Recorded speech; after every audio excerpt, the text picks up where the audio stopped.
ਬਾਬਾ ਜੀ ਹੁਣ ਤੱਕ ਸੁਣਦੇ ਆਏ ਆ ਜਿੰਨੇ ਵੀ ਮਹਾਂਪੁਰਸ਼ ਇਹੀ ਕਹਿੰਦੇ ਆ ਕਿ ਉਸ ਪਰਮਾਤਮਾ ਦੀ ਮਰਜ਼ੀ ਤੋਂ ਬਿਨਾਂ ਕਦੇ ਪੱਤਾ ਵੀ ਨਹੀਂ ਹਿਲਦਾ ਹੈ। ਪਰ ਜਿਹੜੇ ਕਰਮ ਹੈ ਉਹ ਚੰਗੇ ਮਾੜੇ ਕਿਵੇਂ ਹੋ ਸਕਦੇ? ਕਿਉਂਕਿ ਆਪਾਂ ਜਿਹੜਾ ਵੀ ਕੰਮ ਕਰਦੇ, ਜੇ ਇਹ ਗੱਲ ਸਹੀ ਹੈ ਕਿ ਜੋ ਵੀ ਕਰਦਾ ਪਰਮਾਤਮਾ ਕਰਦਾ, ਉਹਦੀ ਮਰਜ਼ੀ ਤੋਂ ਬਿਨਾਂ ਪੱਤਾ ਨਹੀਂ ਹਿਲਦਾ, ਫਿਰ ਕਰਮ ਚੰਗੇ ਤੇ ਮਾੜੇ ਕਿਵੇਂ ਹੋ ਸਕਦੇ? बेटा मालिक ने ना सृष्टि बना के सृष्टि का एक कुदरत का कानून बनाता। और वो कुदरत का कानून कहता है कि जिहो जिहा बीज बोओगे उहो जी फसल मिलूगी। हुण जिहड़े तुहाडे कर्म है वो तो एक अवस्था विच लिया के खड़ा कर दिंदे है। उस तो अगे असी चुनते हैं कि किवें अगे वधना हैगा।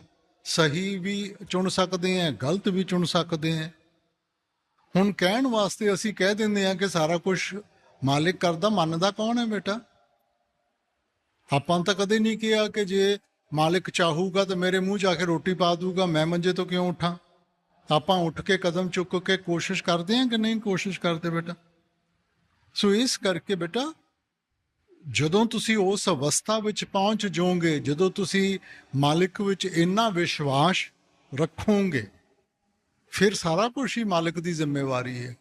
ਮਗਰ ਜਿੰਨਾ ਚਿਰ ਅਸੀਂ ਚੁਣਦੇ ਹਾਂ, ਹੁਣ ਇਸ ਵਕਤ ਆਪਾਂ ਹਰੇਕ ਚੀਜ਼ ਵਿੱਚ ਆਪਣੀ ਅਕਲ ਨੂੰ, ਆਪਣੀ ਚੋਇਸ ਨੂੰ ਸਾਹਮਣੇ ਰੱਖਦੇ ਹਾਂ ਬੇਟਾ।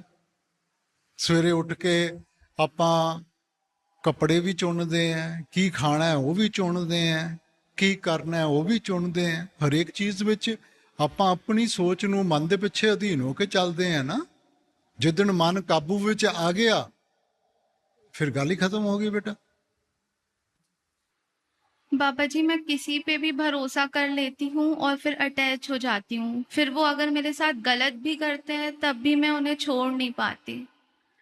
तो बेटा इंसान अगर अपनी, देखो मालिक ने विवेक की ताकत दी है, तो विवेक का क्या मतलब है बेटा? कि हम अपना अच्छा और बुरा तो पहचान पाए ना।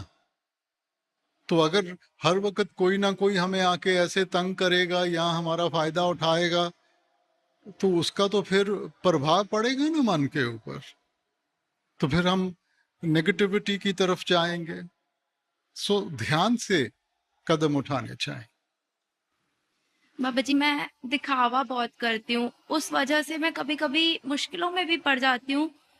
तो मुझे कैसे कंट्रोल करना चाहिए, क्या करना? बेटा दुनिया में अगर हर एक इंसान हमारे साथ दिखावे की का रिश्ता रखे या दिखावे के साथ चले, तो वो निभ नहीं पाएंगे।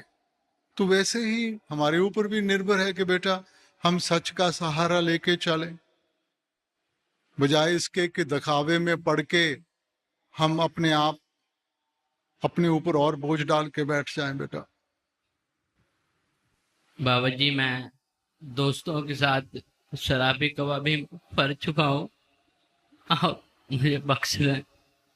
बेटे इसके साथ फायदा क्या होता है? एक तरफ तो हम खुद मुख्तियार होना चाहते हैं, हम हर एक चीज का खुद हल ढूंढना चाहते हैं, और दूसरी तरफ शराब के साथ, नशे के साथ हम इन चीजों के मोहताज हो जाते हैं। तो बेटा उसका बोझ तो फिर हमें उठाना पड़ेगा ना। सो आप कोशिश करके बेटा इन चीजों को छोड़ दें। और पैसे का नुकसान अलग होता है, सेहत का नुकसान अलग होता है। या तो उसका कोई फायदा होता हो तो मैं फिर भी मान सकता हूं, मगर जब किसी चीज का फायदा ही नहीं है, नुकसान ही नुकसान है, उस रास्ते पे हमने क्यों चलना है? बाबा जी, हमारे पेरेंट्स उनके बचपन में सत्संग में सेवा करते थे, पर जब हम छोटे थे पापा जी बोलते हैं कि पढ़ाई पर ज़्यादा ध्यान दो, वो आपकी पहली सेवा है। अब बाबा जी पढ़ाई करते हैं तो वो तो बढ़ती जाती है, ख़त्म ही नहीं होती। अब पेरेंट्स बड़े हो गए हैं, रिस्पॉन्सिबिलिटीज़ बढ़ गई हैं, अब वो भी सेवा पर नहीं आ पाते। बाबा जी, मुझे कब सेवा का मौका मिलेगा? नहीं बेटा देखो, पहले अपने पैरों के ऊपर खड़े हों, उसके बाद जितनी मर्जी सेवा करनी चाहे आप कर सकते हैं। हर एक चीज का बेटा एक वक्त होता है। ये जो वक्त है कि आप पढ़ाई करके अपने पैरों के ऊपर खड़े हों बेटा, और पैरों के ऊपर खड़े होंगे तो फिर जब मर्जी आप कर सकती हैं। हाँ जी, सेवा का मौका देना बाबा जी।